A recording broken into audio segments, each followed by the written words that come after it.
नमस्कार प्रणाम, हम अरविंद अकेला और वो लोग प्यार से हमरा के बोल नजर कर लूँ।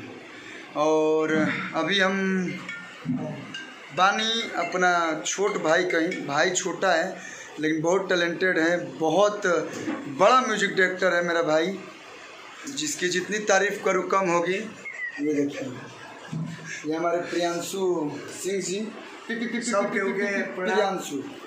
और जो आप लोग सुनते हैं पीपी मतलब प्रिंस प्रियदर्शी प्रिंस प्रियदर्शी हैं, ये राइटर हैं बहुत अच्छे। और ये पीयूष हैं, पी। और हमारे इधर हैं, इधर सुजीत मीडिया जी, सुजीत मिश्रा जी वो हीरा भैया हैं, वो 100 है। और वो वेद एंटरटेनमेंट वाले वो हैं केशव भैया, वेद एंटरटेनमेंट।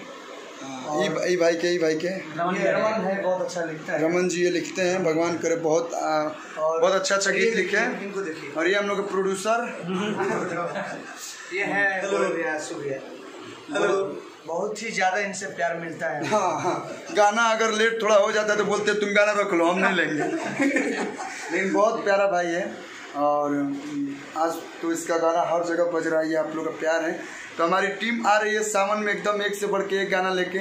और उम्मीद है कि आप लोग का जो उम्मीद होता है हम सभी से, सारे यूथ हैं, हम थोड़ा सा इसमें बुजुर्ग लग रहे हैं ये एकदम छोटा सा प्यारा सा प्रियांशु भाई मेरा, प्रिंस जी, हम और भी रोशन भैया लिखे हैं, और भी जितने सारे गाने आशुतोष तिवारी जी ने लिखा है, जितने सारे गाने बने हैं सावन में। उम्मीद है कि आप लोग को जरूर पसंद है। आप सबसे रिक्वेस्ट है कि जिस तरह इनके सारे गाने को, मेरे बनाए सारे गाने को, चाहे पूरी टीम के गाने को, इनको छोड़िए जितना प्यार के प्रिंस प्रदर्शी हड़बड़ गाड़ी जितना प्यार आशीर्वाद आप लोगों का मिला है, और उम्मीद है कि आगे भी हम लोगों को मिलता रहे, तो बस कुछ अच्छा कोशिश करेंगे।